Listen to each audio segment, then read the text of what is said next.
Okay, what is Python and when it was created and who have developed it and all the stuff? I just wanted to show you.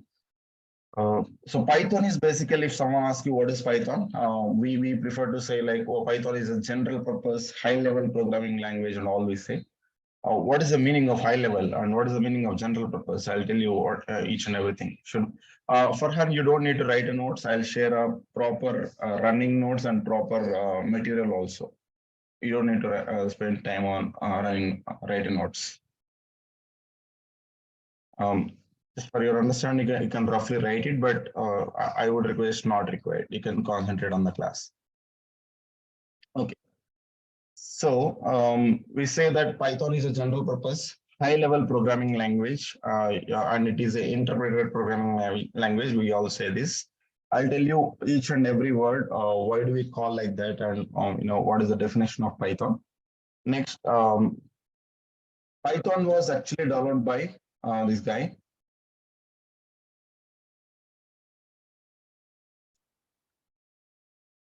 Van Rossum. This is a person who have developed Python, and it is on actually 1989. But it has actually coming to the market officially. In officially released this into the market in 1991. Okay.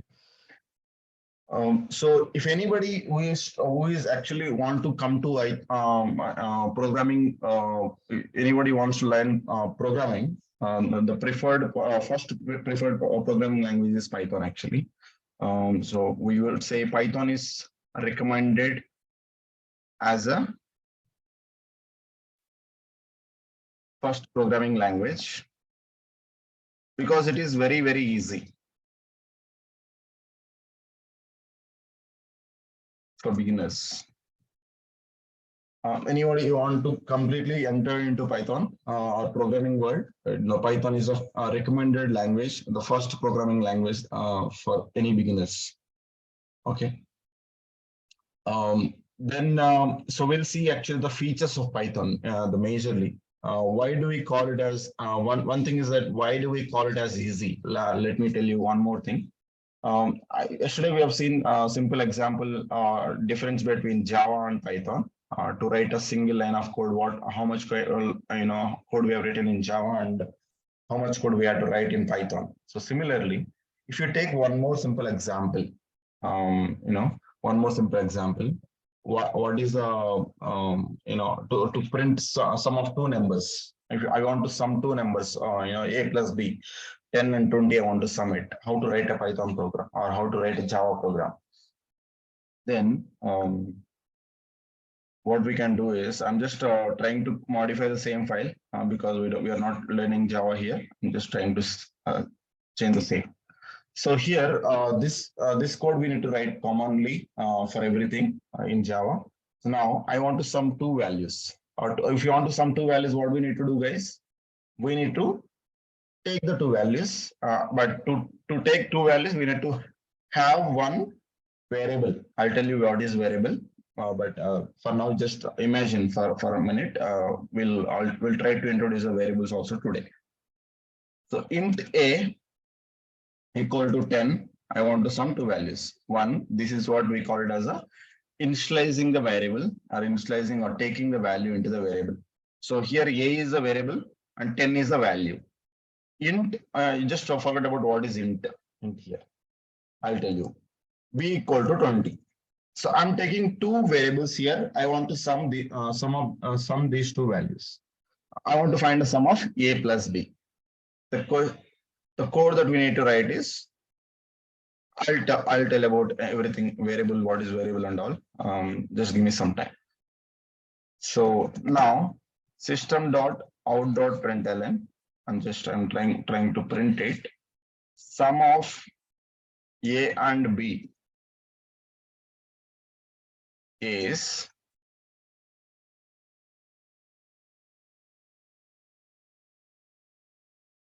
a plus b. So I'm just saving it as I'm just trying to sum of a plus b. So 10 plus 20. Okay, we are trying to do that. Now, if I go and run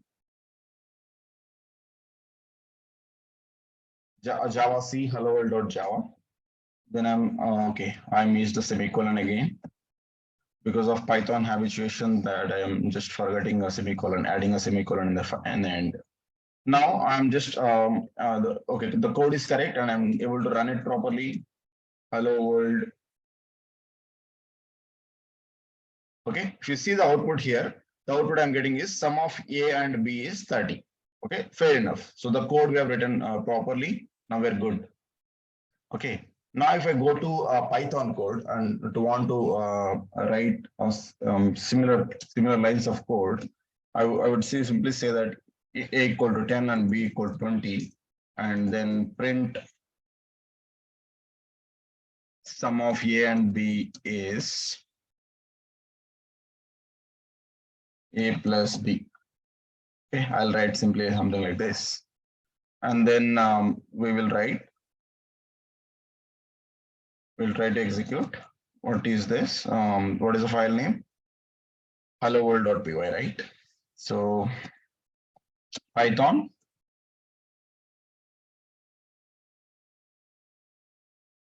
hello world.py. So if you see the output for Python code, the same output is that we are getting for Python code as well. But if you see the comparison here, if you try to compare it with any other programming language, I'm primarily comparing here with Java. We try to compare it, we are doing some additional stuff here. What is the additional stuff? I'm keeping before the variable name, I'm just keeping int here. Int is a data type. I'll tell you what is that, but I'm not keeping that here. So what is the meaning of data type is? There are different types of data is available, guys. If someone asks you what is your biodata, you'll give all these details, right? So name, first name, last name, mail ID, number, sorry, mobile number, and all the stuff that you are giving, right? What is the type of this? What is the type of this? It means what I mean by type is what it contains. It contains alphabets. If anything that is contains alphabets or alphanumeric values, it's a mix of alphanumeric values and special characters. We treat that as a string data type. I'm not completing the data types here, but I'll explain the data types very clearly again. But my intention is just to show you the difference between these codes, and we don't need to specify the data types. Okay, so when you say this is, if you want to initialize or if you want to take the value like this, mobile number or any number, what we need to do? It is a number basically. So number is nothing but an integer. Okay, if the type data is in the form of number, we call that as a integer data types. That's why Java is keeping as int. But in Python, we don't need to specify that. It may be an integer, but it's still, we don't really care about it. We don't need to specify to Python that I'm going to take as an integer values. But in Java or any other programming language, it is mandatory. When you're going to take a value into A, you need to specify that. You need to tell to Java that, okay, I'm going to take a value into A as an integer value. I'm going to store the value here as a number. So that's why you need to specify that int. And if you try to specify int before and just inside double quotes we give kasi, then it will fail. Your programming will fail. But in Python, it's not like that. Whatever the value that you give, it will take it. You don't need to specify the type while creating a program. Automatically, the type will be taken care by Python interpreter itself. Okay, this is what we call it as a dynamic binding. Okay, I'll come to that part again. So, just wanted to see how enhanced the Python code is when it compares to other programming languages. You don't need to specify the type. You can just freely write whatever you want. Automatically, Python will understand what type of data you're storing based on the value that you are given. Automatically, Python will understand. Okay, it is an integer type or it is a string type. Okay, so this is what this is what makes a Python, an easy programming language. So here we still have, English words only. We don't have a much syntaxes here. Okay, let me go back.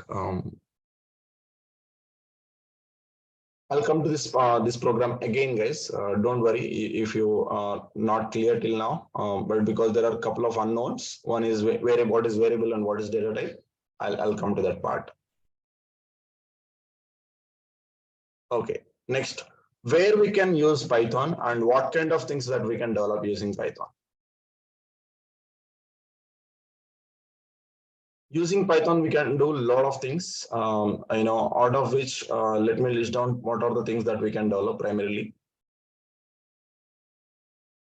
One is for developing a desktop applications. When I say desktop applications, whatever you see in your desktop, almost everything will be treated as a desktop application.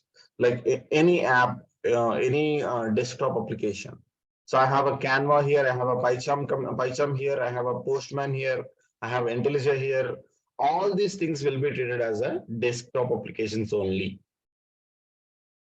Okay, the PyCharm also, the best example, yesterday we have PyCharm installed, right? The PyCharm also, the applications like PyCharm also we can develop using Python. So for developing a desktop applications, we can use Python. For developing web applications,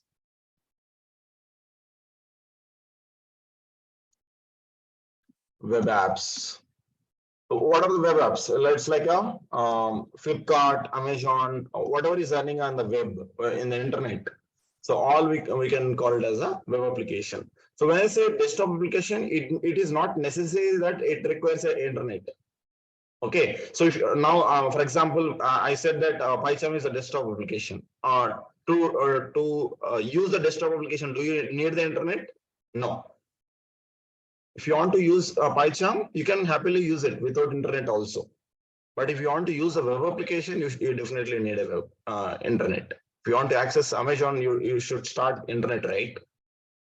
Okay, so that is a major difference. So anything that is running on the internet, we call it as a web application. So in a single word. Okay, next. For developing a database applications also. Developing database applications.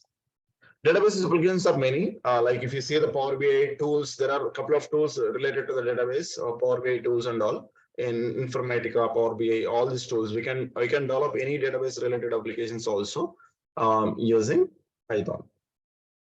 And there are some networking programming. So networking programming like hacking the stuff, hacking the systems and all. We can write the networking programming also using Python, like to interact with the any machines. Machines means any other network or any other system. You can connect with, you can talk to the any other machines or systems using Python program. I'll tell you all these things practically by writing programs, and you'll be able to understand that at that time very clearly. But now I'm just trying to share some kind of theoretical background about it. Okay, and using this we can develop a games also. So we have many games in our mobiles, right? We have many games in the Play Store and App Store. We can develop games also using Python, but it is not recommended. Most people will not prefer to work on games because there is a drawback in Python. When it compares to other programming language, the execution speed is a bit slow. Okay, the running time is a bit slow. So that's why the people will not will not prefer Python as a programming language for developing the games. But it doesn't mean that we cannot develop it. We can develop games also, but it is not recommended. Okay. So we can develop data analysis applications as well. data analysis apps. Again, a data analysis app also will comes under, so the Power BI tool also will comes under data analysis app. There are multiple applications like that. Okay, we can develop that kind of applications also using Python program. And many of you already know, for machine learning, we use Python. For artificial intelligence, for AI also we use Python, like chatbots and many things for using AI. In recent times, AI is literally ruling the world, right? So for artificial intelligence and machine learning, Python is mostly preferred programming language. So you can go for any kind of role if you learn Python. Okay, these are the major things that we can develop using Python basically. Next thing is we'll go to features of Python. Features of Python means, what is the meaning of features of Python is what are the advantages and what are the main main properties of Python basically. So one simple thing is, we already discussed it. It is first point is, it is very simple and easy to learn. The reason being, Python is very simple because it is written like simple English statements only. We don't feel like a syntaxes, and syntax are very less, and it contains only 30 plus English keywords. Okay, maximum if you find any programming language, if you take, it will contain 30 plus keywords. Okay, out of using that 35 keywords only, we'll write most of the code. Okay, why Python become simple? The reasons are, it gives a feeling like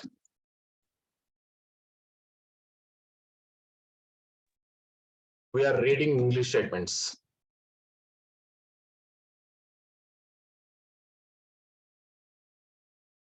One more thing is, the syntaxes are very simple.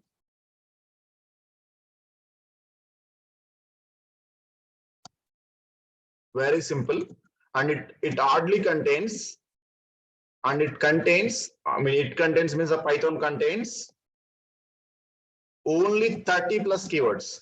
It is like 33 keywords. Keywords means like words, like is, print that we have done now. So similarly, there are 30 plus. Print is not a keyword; it is a function. I'll tell you what is the difference between keyword and function. But similar to that, there are only 33 keywords in Python. If you just learn about each keyword, you will maximum understand any Python code. Okay, so you don't have much keywords. Only 33 keywords are available. I'll list down them. What are the keywords also? Okay, so what is the benefit out of these 2 points? If anybody is even if you are new to the Python also, by looking at the code, you mostly at least 50% of the code that you can understand. Okay, what it is actually doing, and what is the purpose of writing this program. You'll simply able to understand, right? So if you see, just forget about that. Just assume that you don't know anything in Python. If someone is trying to learn read these 3 lines of code, they're simply able to understand, right? Okay, they're taking one value, 2 values, and they're trying to sum up using the plus operator. That's it. Anybody can say by looking at this, they are trying to add 2 values. And not only this, even if you take a bigger programs also, at least 50% or 30% of the program behavior you can understand by looking at the code itself. You don't need to learn the technical things there. That's the beauty of Python. And there are very rich library for it. Rich library means, for most of the things that Python is already created, functions of Python is already created a lot of things. We can simply use it. We don't need to write a much code. The most of the code is already written by Python only. We just need to simply use it. Okay, it has a very rich library. That is one of the important features of Python. Next one is, it is free and open source. Very important point is the second feature, free and open source. So what is the meaning of open source? Free. Anyway, we know it. What is the meaning of open source? Well, when I say free, if you want to use Python or if you want to download Python, are we paying anything? So yesterday we have downloaded Python. Are we paying anything? No. It is completely free.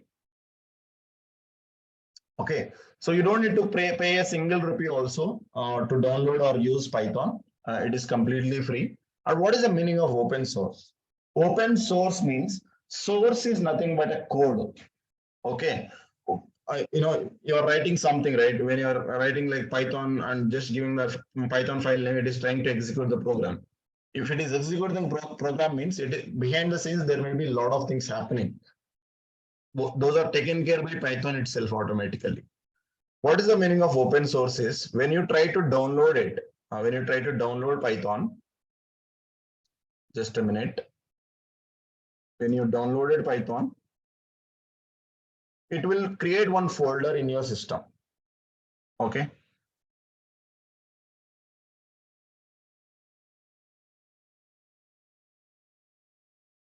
Okay, just a second.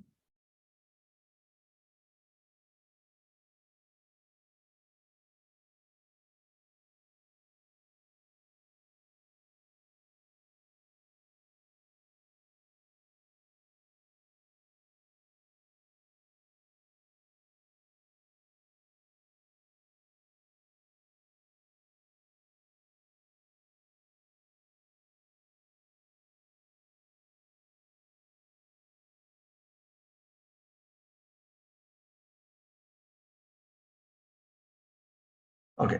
So if you create once you install Python, there will be some folder will created with a Python folder, and it will contain all there are a lot of packages. I don't want to discuss at this time. You might confuse it, but let me just quickly tell you.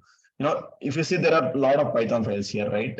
Path, iter tools, import lib, and all these things, right? These are all the predefined modules or predefined Python files. Predefined means the Python is already given. We did not create it. When I say there are two terms, I regularly use predefined and user defined. What is the meaning of predefined is predefined means anything that is created by Python already and that we are simply using it. We call them as predefined. What is the meaning of user defined? Python is not given for us, but we are creating on our own. That we call it as a user defined code. Okay. So Python, along with Python installation, the code will be downloaded also like this. If you want to change the code and change the behavior of Python, that you can do it. That is what the meaning of open source basically. You can customize the code. You can change the existing code behavior of Python and you can try to run it on your local, on your system.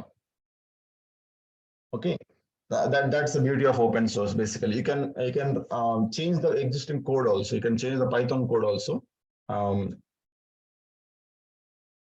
and change its behavior as per your requirement. We can customize it. So the point is, we can use Python without any license because we know it is completely free because it's a freeware. And the next point is it's open source. As I mentioned, its source code is open basically. Its source code is nothing but a Python code only. Source code is open. If you we can customize it as per our requirement. We rarely get that kind of requirement because if you ask me, like in my 8 years of experience, I never got a chance to change the existing Python code.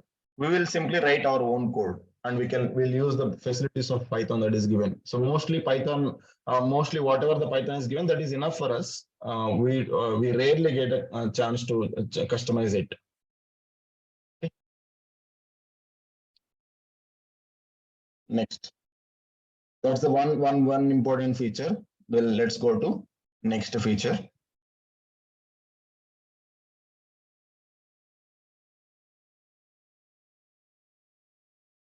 It is Python is a high level programming language. What is the meaning of high level?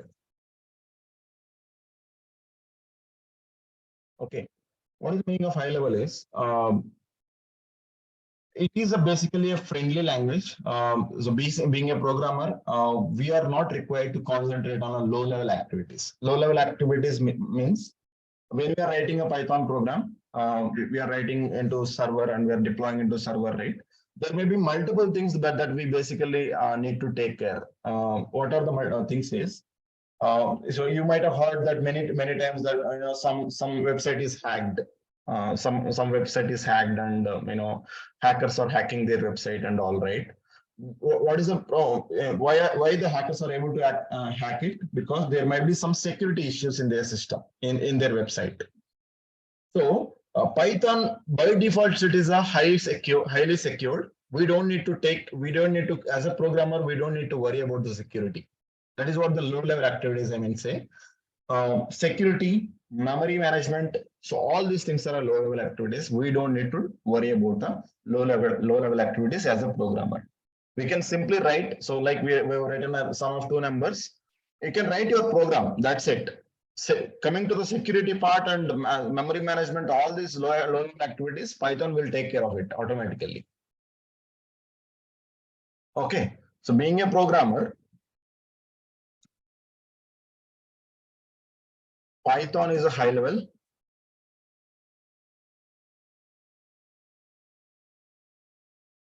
programming language and it is user friendly.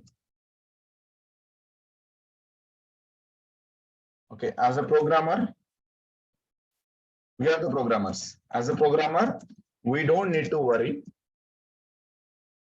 or we don't need to concentrate on low level activities.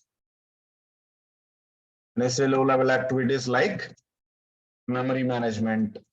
Memory means when we are writing some program, there will be some memory will be allocated, right? For everything, there will be memory will be allocated in the system. Memory management and security, all these things we don't need to really worry about it. Okay. CPU, utilization, all these things we don't need to really worry about it. Python will automatically take care of it.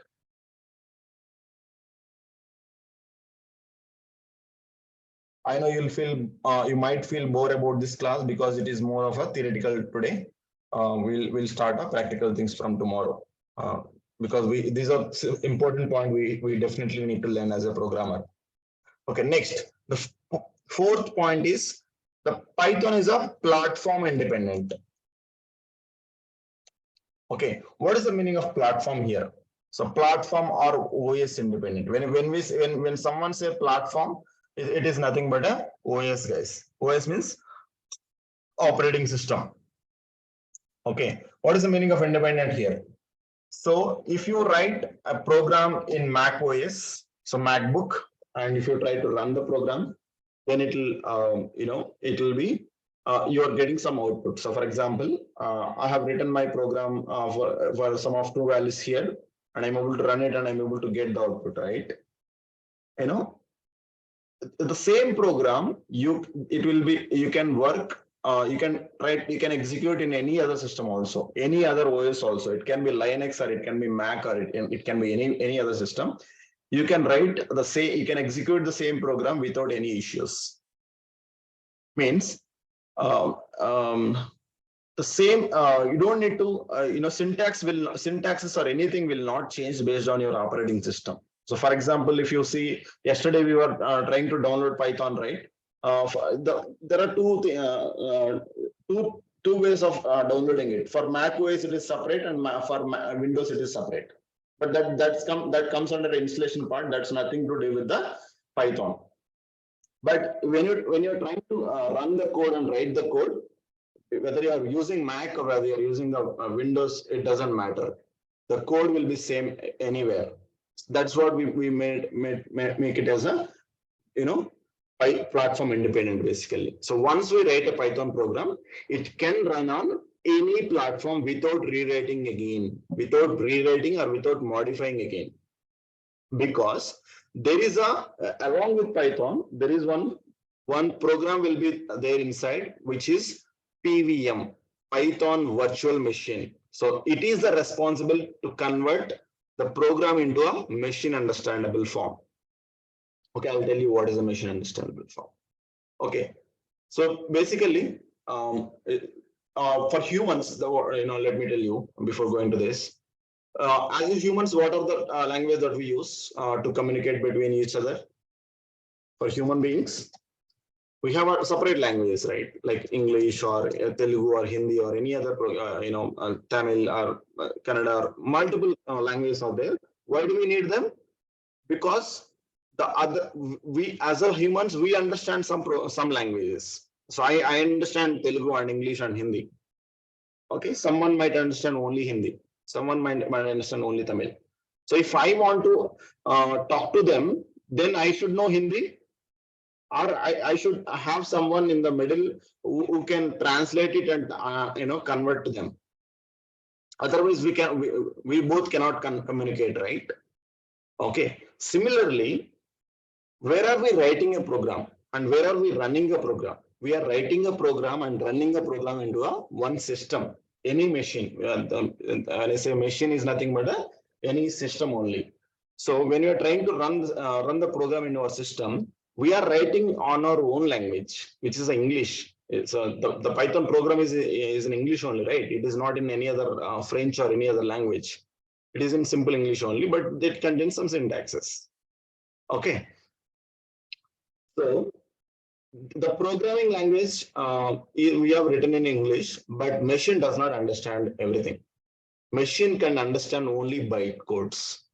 It can understand the machine language, which is the byte codes only.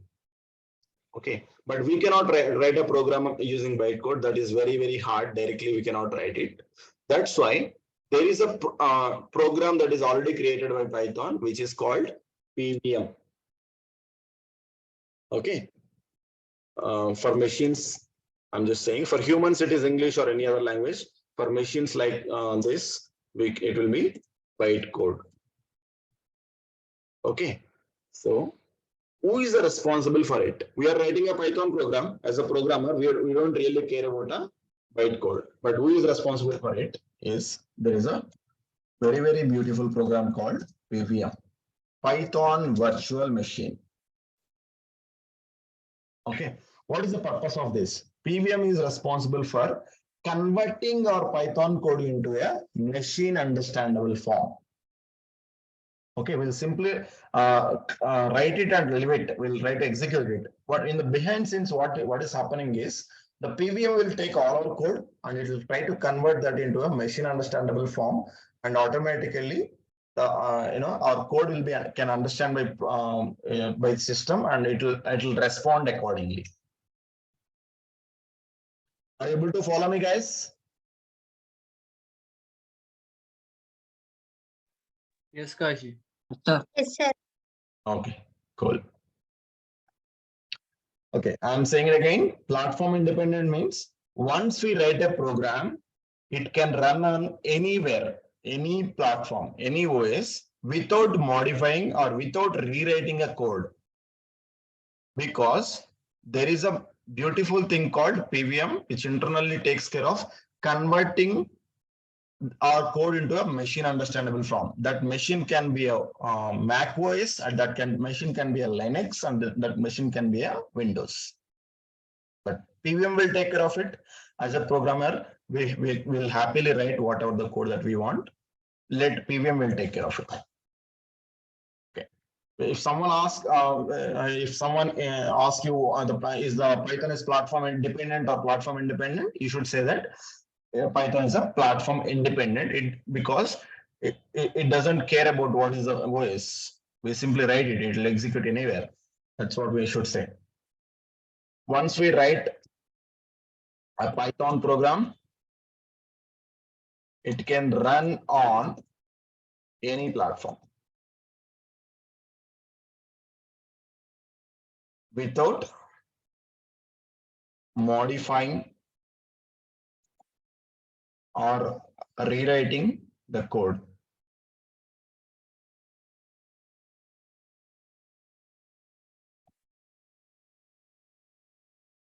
But if it is a platform dependent, it is a problem, right? For example, I have written 1,000 lines of code, and I want, if someone wants to execute that code into a Mac OS, then that is a problem again, right? They will not, if they are not able to run the program in the system, then that is a problem. That's why platform independent is a very good feature. Okay. Internally, as I mentioned, internally, PVM will take care of. PVM is responsible for converting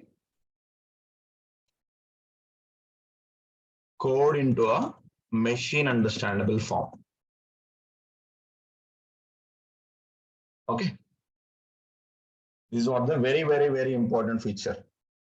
5-star marks feature. Okay.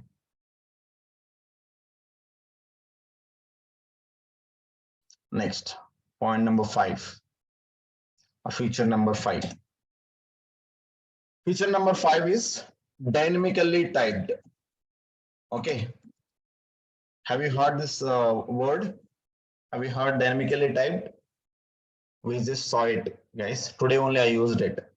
Dynamically typed means you don't really care what is the data type that you want to declare into variables like this. You are taking a equal to 10 and you're taking a equal to 20, nothing.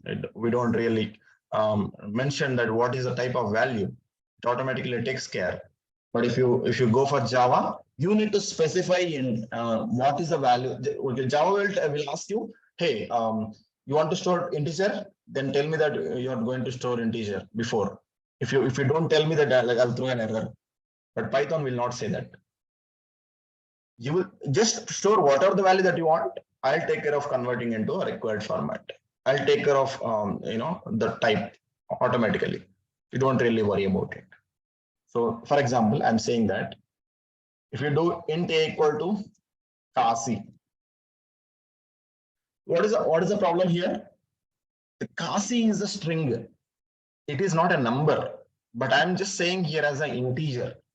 Then the JVM or Java will get confused. Java will say that, okay, you're trying to you're saying that you will store an integer value, but you're trying to store a string. No, try to change it, otherwise I'll throw an error. Let me show that. Let me try to run it again. CD desktop. Okay, now if I try to compile it. Okay, if you see here, it is saying that, where it is saying, guys, what is the error? Hello world.java line number 3, error is incompatible types, string cannot be converted into integer. Line number, it is showing int a equal to Kasi. Where is the problem? The problem is here. Are you able to understand the problem, guys? Are you able to understand what I'm trying to say here? Come on. Yes, Kashi, we can understand. Okay, cool. Sir. Cool. Yeah. So I want to store, if you want to store integer, you just specify int. If you want, are you interested to store a Kasi here? Then you change it and just change and tell me that it is a string. Okay, you need to tell like this. But in but in Python, we don't need to specify anything like this. So if I'm giving here as Kasi, and whatever. If I go and give b equal to Yedumati, then it will simply execute. It won't really complain. Hello world.py. So it is simply saying that sum of a and b is Kasi Yedumati. So that's the beauty of Python. So this is what we call it as dynamically typed. It means that based on the type of value that you are giving, automatically Python will decide what is the type of that value. Okay, if you really want to see what is it, let me just write this code inside a PyCharm instead of here, because I'm not going to show you Java again and again. We are done with Java. Okay, let's focus on Python. Now I'm writing second program, or you can say sum.py. Okay. Now I'm just writing here. Yeah. So I wrote A equal to 10, A equal to Kasi and B equal to Yedumati. It will automatically, what I said, dynamically type, it automatically figure out whether it is a int type or it is a string type. Okay. You want to practically see it? You want me to prove it? Yeah, let me prove it. So if you want to check what is the type of A and what is the type of B, means what is the type of A, guys? It contains characters, right? So it is a string. So if you want to check the type of A, there is a function called type. Type of means in the bracket A. Type of B. If you check the type of A and B, it will just simply print whether it is an integer or it is a string. Okay, I'm done with the program. Let me try to run it. Can you see here? Just forget about class and all. Simply focus on this. I will tell you about the class. That's it. That is a big concept, but just concentrate on what it is written here. It is written str. Str is nothing but string only. Okay. If you give 10 and 20 here,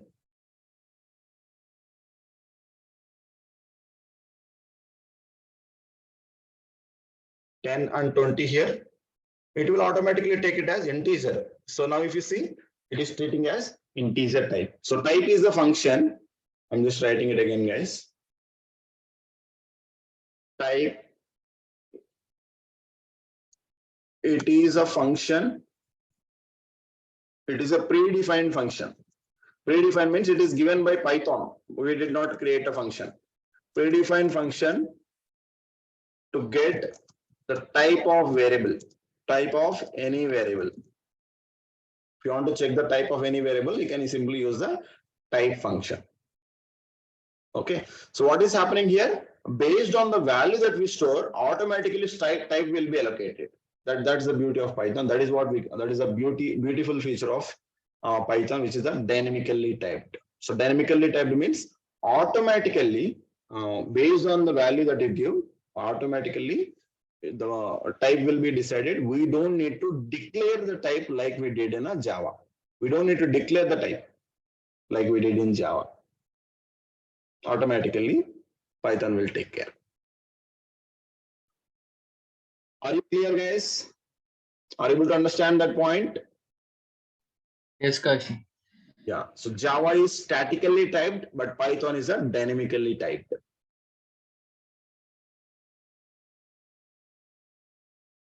Okay. Let me make a simple note here.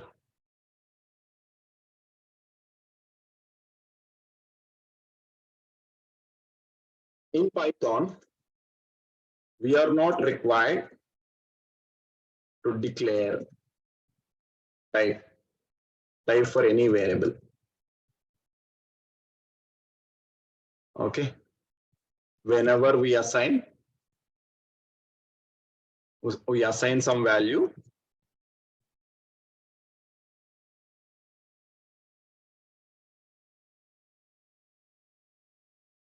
based on value,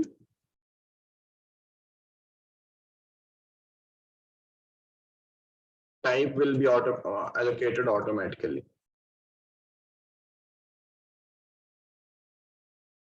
Okay, that's the beautiful feature of Python. Next,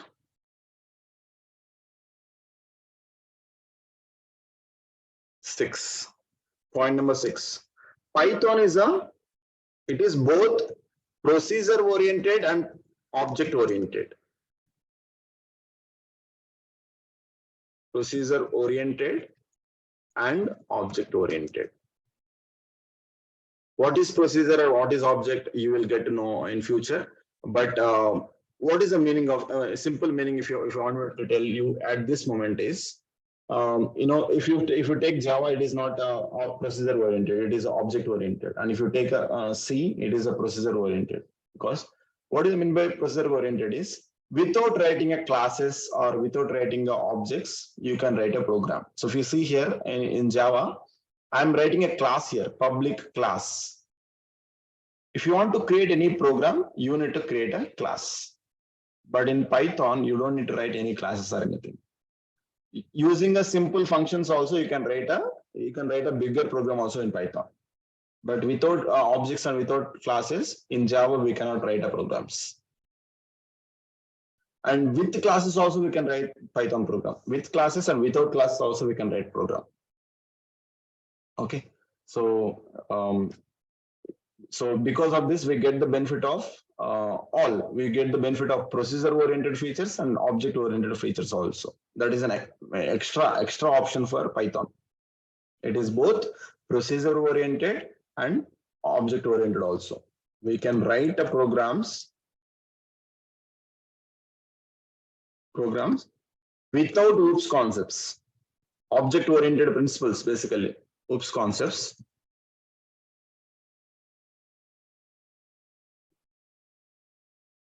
And we can write with or without OOPS concepts, we can say.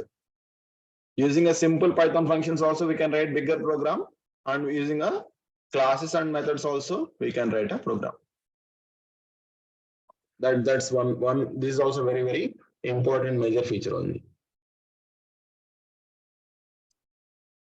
Okay, next one is, so Python is a interpreted, seventh feature, interpreted programming language. This is important, guys. Okay, interpreted. So as a programmer, we don't need to compile the Python program explicitly. Compile means it is kind of converting our Python code into a byte code, and it will create some file. So if you see, if you go in Java, what I'm doing in Java, guys, I'm doing two steps. If you observe, I'm doing two steps. One is Java C I'm doing. Let me go back to the code. Okay. So what I'm trying to do here, Java C. So Java C means Java compiler, and I'm compiling the Java code. What do we do? The compilation is at the time of compilation, inside JVM will check all the syntaxes and all the program that you have written correct or not. If we are making any mistake like this earlier, it will simply throw an error saying that you have done mistake in so and so line, please correct it. Okay, it'll throw all the errors at a time. So let me make two things here, two errors here.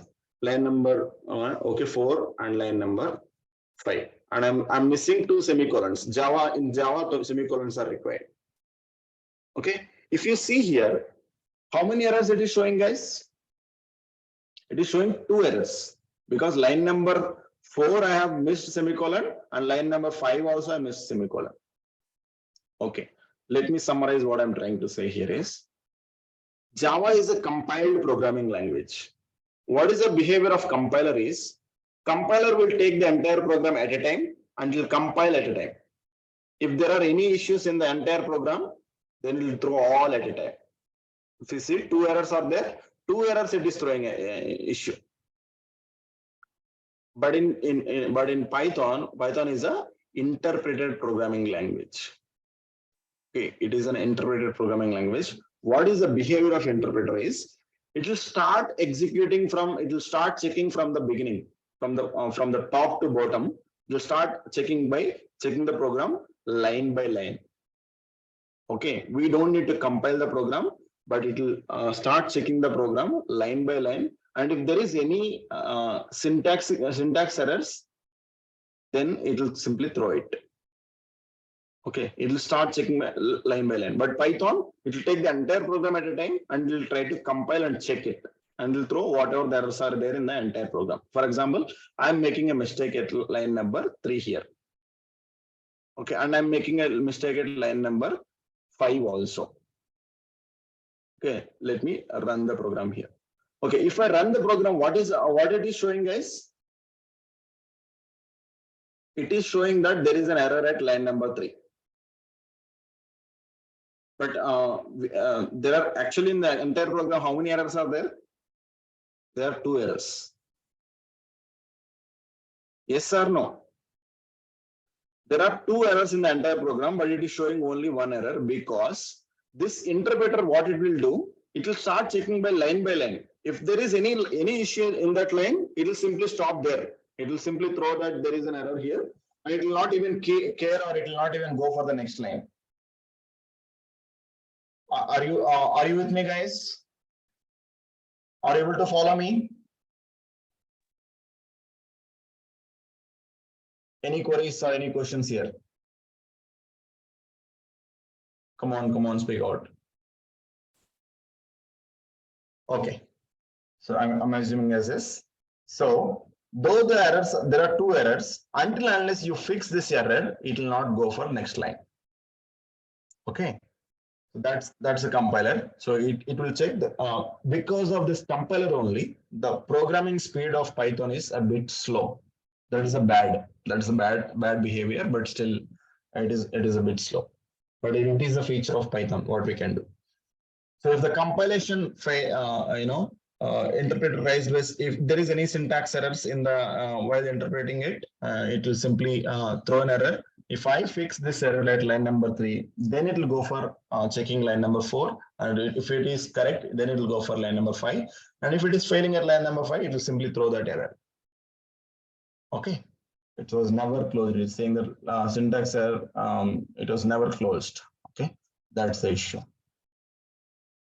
So what is the difference between, if anyone asks what is the difference between, interpreter and compiler, the major difference is it will,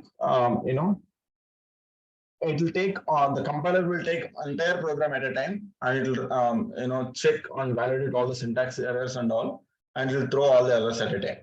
But if you take the interpreter, it will start taking the code from top to bottom, and it will read line by line and try to check the syntax errors are there or not. If there is any syntax error in the middle, it will stop the execution, and it will start interpreting from there itself. It will not even go for the next lines to check. So we are not required to compile it in Python. So interpreter will take care of it. Interpreter internally, Python interpreter will take care of the compilation also. Okay, next point is the number 8. It is extensible. Extensible means so Python is extensible.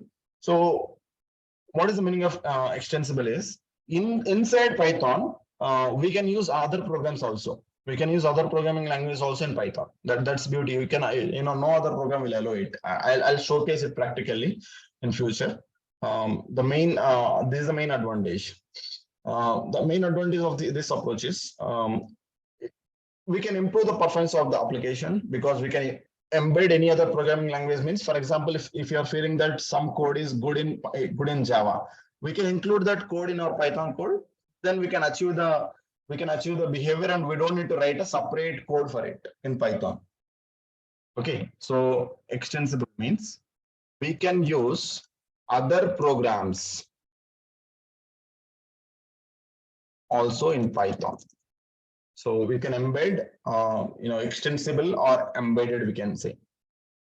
This is a feature, embedded.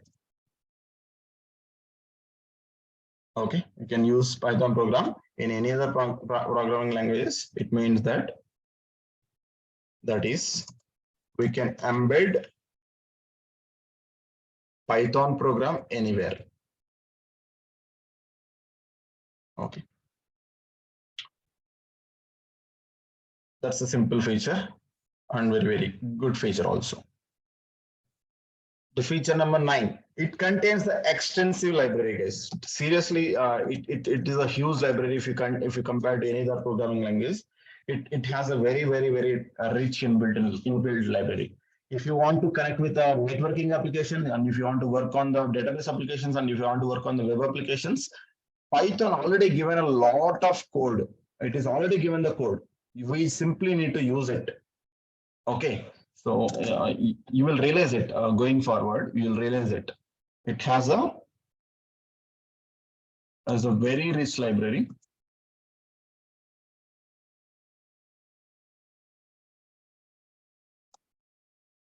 Being a programmer, we can use this library directly. We can use this directly.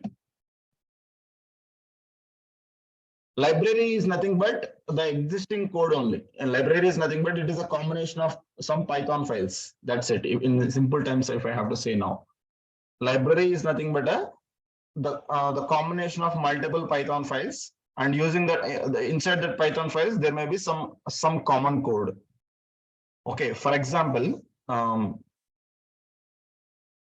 if you want to perform any mathematical operations like math, square root and all, if you want to find out the square root and all, there are already predefined functions available. You don't need to worry about all that.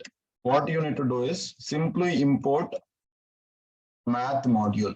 We need to simply import math module. Math module is given by Python only. Simply you import it, and what we can do is print square root of math dot. You can, if you do math dot, you can find a lot of things here. What is the value of pi, guys? What is the value of pi? Come on. In maths, I'm saying in maths. 3.14. 3.14, right? If you do math.py, it will automatically print the value of pi. It is saying that this is the exact value of pi. 3.141592, something like this. This is the exact value of pi. So for example, if I want to find out the square root of something, square root of some value, what you need to do is inside math module, I'll tell you what is import math and all. But what you can do is you can simply import this and use whatever the mathematical operations that you want. This math I call it as a library. Okay, that is predefined library. Did we create math? No. The Python is already given it for us. Okay, simply use it. Math dot square root of, I want to find out the square root of 16. What is the square root of 16, guys? Come on. Square root of 16. 4. 4, right? So if you see the output, 4.0. So using a single line of code, you're able to find out the square root of any value. Or not only this, you can find any mathematical operation. Why? Because if you go here, just mouse over on this and click on a control button, you'll be able to go to the Python code. If you see that this is the Python code. Did we write this Python code? Folks, did we write this Python code? Math.py file? No. Python itself is already given for us. If you go, where is this folder? C uses CASI app.local, JetBrains, PyCharm Python stubs. There is a math.py file. That is all. Automatically comes along with the Python installation. You just simply need to use it. That is what the meaning of library. The library, math library is already exists. We simply use it and work on anything.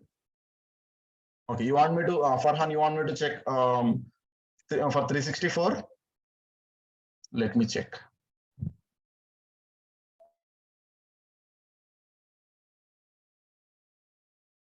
For 364, it is 19 square root.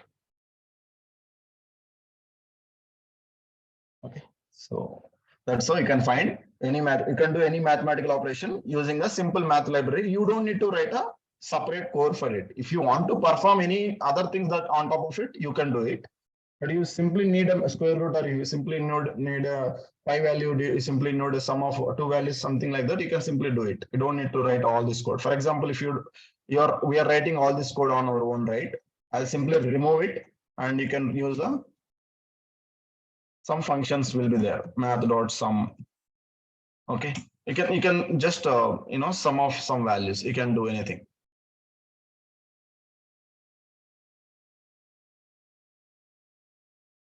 Okay, if you see, I'm just trying to find sum of 10 and 20. What is the sum of 10 and 20? 30. We wrote like 2-3 lines of code for it, right?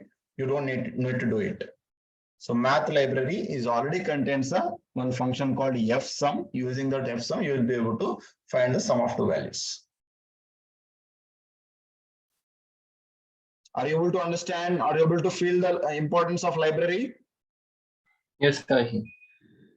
Yeah, you will going forward. You'll get to know more and more. What is this important? All you'll understand.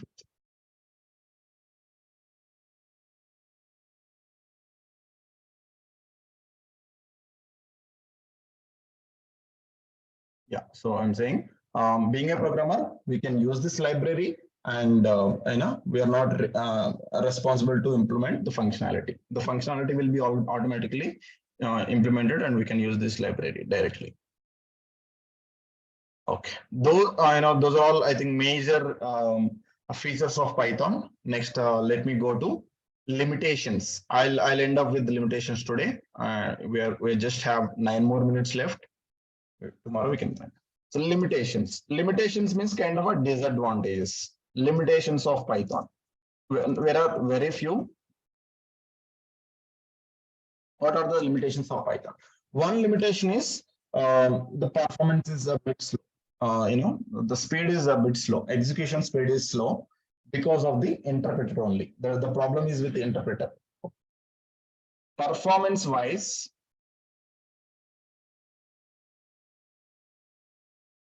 it's a bit slow because of interpreter. Interpreter means because it will check line by line, right? So it will take time. So because of that only, the performance is a bit slow. But performance is very important in real time. So it doesn't mean that very bad, but it's comparatively it is slow. Okay, interpret because of the interpreter. Okay, and one more thing is not recommended for mobile applications. Mobile applications or games. So the Python is a not recommended programming language for developing a mobile applications or games. Why?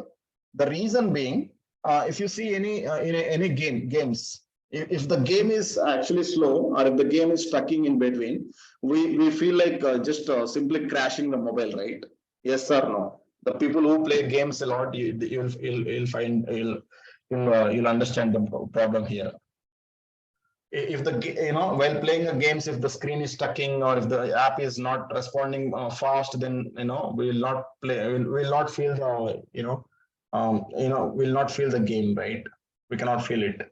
That's the problem with the game. So the in that situation, if you use Python or any other programming language which are slow, then there may be a chance of getting that game slow. That's why the people won't recommend it, but we can still develop it. There is not a problem, but it is not recommended for mobile applications or games. These are the only limitations, guys. Not major. There are no major limitations apart from it. Okay. So in the next class, I'm done with today. In the next class, we have covered, I think, almost all the features and limitations today. In the next class, we will discuss about what is the identifiers and what are the variables and what are the data types. Okay, we'll discuss about that. So from tomorrow onwards, it will be mostly coding only. We don't worry about the theoretical parts from now onwards. It will be mostly coding and you will enjoy the sessions. Okay, I'm stopping here. Do we have any questions or doubts, guys? So far, till today.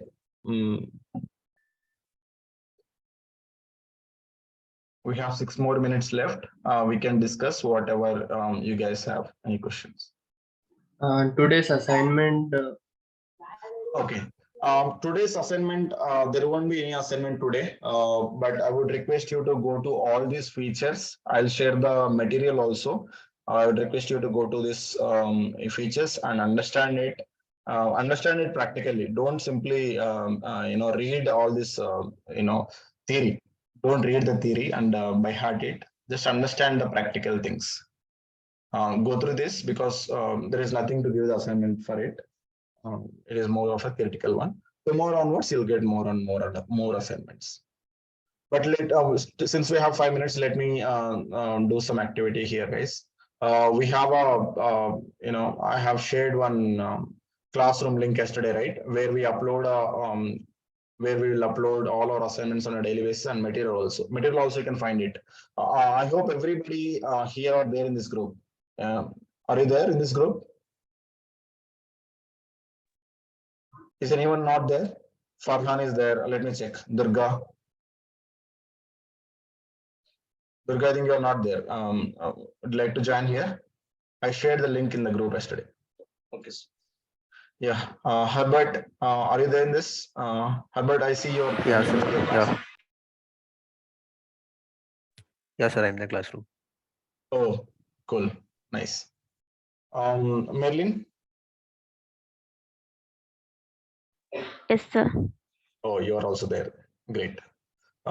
Next, Narsimha is there. Pavani. Pavani is also there. Yes, sir. Yeah, great. Prabhakar. Prabhakar, you're not there. Please go ahead and join this. Yeah, guys, just now I done it. Oh, Yeah, great. you can refresh it, you will see, I think. Yeah, sure. Prabhakar. Yes, Prabhakar is also joined. Yeah, thanks. Rajeshwar. Yeah, Rajeshwar is also there. Rishika.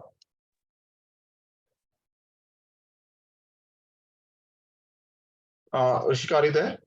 I'm in other groups. Okay, I shared the link there as well, I guess. No, you didn't share. Like Not just, done. no. Okay, let me share it. Or just can I have your mail ID? I'll just invite it from here itself. Yeah, sure. It's Rishka Reddy 135. Okay, I will type it in message. Okay, otherwise let me do one thing. I'll just paste the invitation link in the group is in the chat itself. Just to click on that link, you'll automatically add it here. Yeah. Okay, who's next? Sherlyn. Yes, sir. Okay, are you in this? Yes, sir. I'm there. Oh, cool. Yeah. Did I join? Could you Yes, see yes. me now? Rishika, yeah. Let me refresh.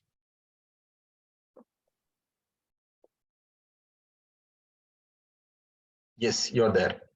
Yeah, thank you, sir. Okay. Next, Gopi.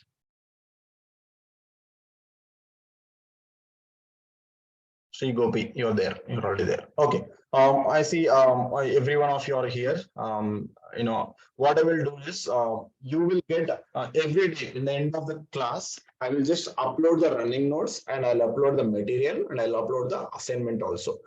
Since we have two minutes, let me do it in front of you so that you will be habituated to this tool. So I'm just saving it. Give me 2 minutes. I'll quickly do it.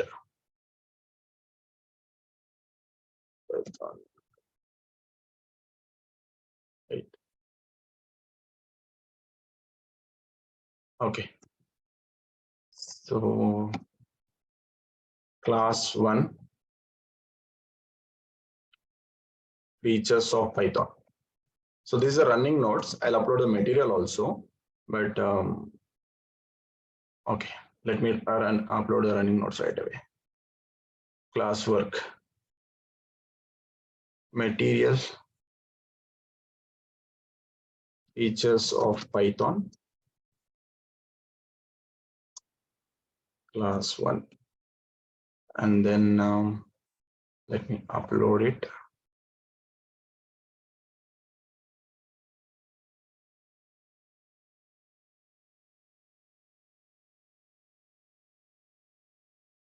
So you will be able to download it and you will be able to access it directly. Okay, and I'm just posting it.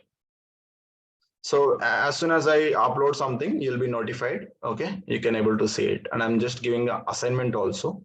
Let me just delete it, or I'll just, okay, no problem. I'm just giving, I'll upload the assignments also here. Write a program. Okay, you can consider this as an assignment for tomorrow. Write a program to print sum of two values and print their types also. Okay, this is an assignment. But tomorrow you can do it. Just to not miss out of the track. I'm just stopping this.